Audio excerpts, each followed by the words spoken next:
Hey, what's up, guys? You already know who it is. The Amazing, bringing you a review, the 1/12 scale Super Alloy Iron Patriot.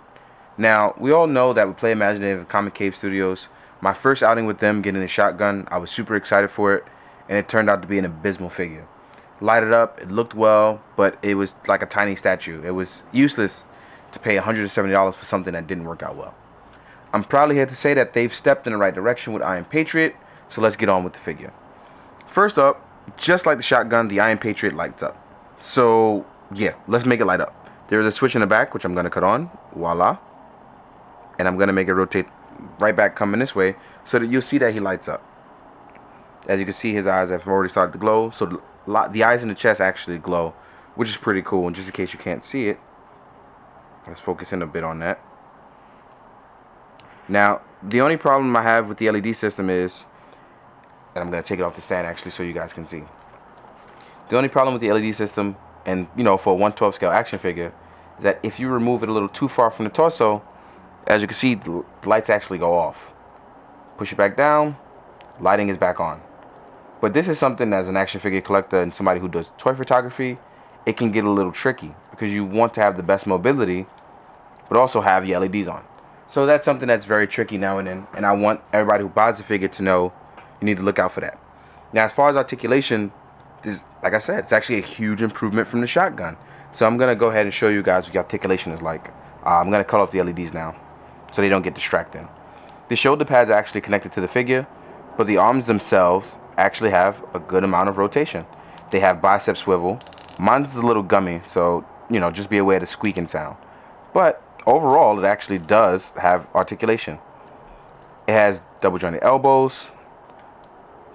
The hands are on ball joints. The figure can actually, move up and down with the legs. And just like Mega Man and SHF, they actually took the liberty to give it an extension of legs so you can actually rotate a little further out.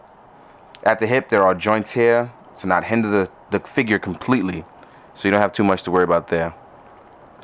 Overall, like I said, huge improvement from the shotgun. Also, legs are double jointed. Shotgun couldn't even do this. His legs couldn't reach this high, and that was really bad. There's also a toe pivot and a toe extension, so that way you can rotate on a pivot, so it actually can have its legs side by side with each other, and I thought that was really cool. So one thing you have to worry about with the figure, in all honesty, is that the figure is actually very, very heavy. And just in case you didn't know,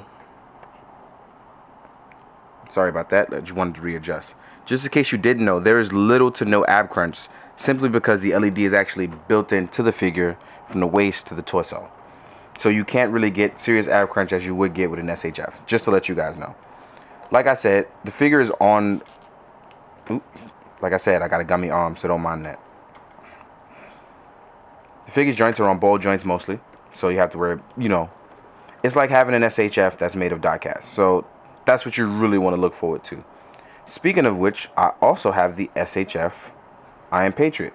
So now you guys can compare the proportions and look at the difference. I've already posted it on my Instagram, but you can see it here in the review. To the left, we have the SHF Iron Patriot.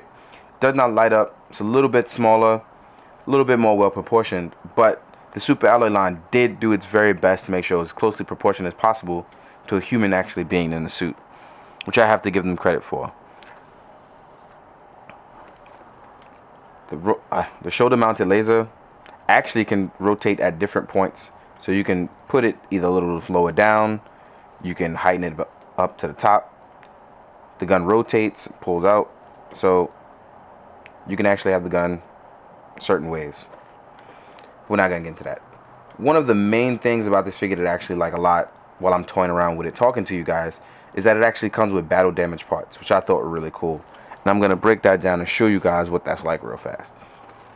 Hopefully they'll hold up actually in the case. So he comes with actually a slew of hands. So you have this, well, we'll get that. Salute hand, open palms, repulsor blast for the effect parts here. So he comes with that. And right over here, which one of the pieces actually fell out, you actually get the battle damage parts. So there are bullet hole parts in each of the actual parts. So I'm gonna just take it out, so that way it doesn't hinder anything. So here in the face, which hopefully it can actually capture it, there are scorch and bullet marks in the face, so that way when the LED lights up, it highlights the battle damage on the face. Chest wise, we have bullet holes actually in the chest. You can see right on the right hand above the star, so that's really cool. And then you have the knee parts, which also take battle damage very well. And then swappable parts for the die-cast parts. It's actually really nice. Like I said, it's a huge step up from what's going on with the shotgun, and I think it's amazing. So I'm going to zoom in here so you guys can see what's going on. The parts are easily swappable. It's actually very nice. If I were to give the shotgun a grade, it would probably be an 8 out of 10. Like I said, it's a huge improvement to what happened with the shotgun, which was abysmal. The only problem is, because most of it is die-cast, a lot of the joints sometimes feel really flimsy, or it's too much weight to be handled on the figure.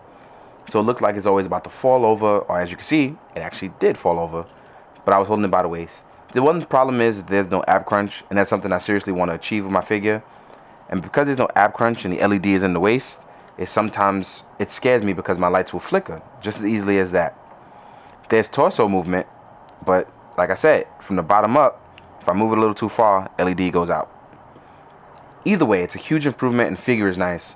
If you can still manage to do ACBA with it, it's because you've actually managed to take your time and tweak with it, but it's still an excellent figure.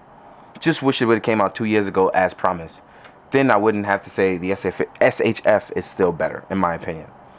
But if you wanted something to look really cool in photos, this is definitely what you want to go with, especially because it also has battle damage parts. Alright guys, take it easy. Like, subscribe, comment, give me your thoughts.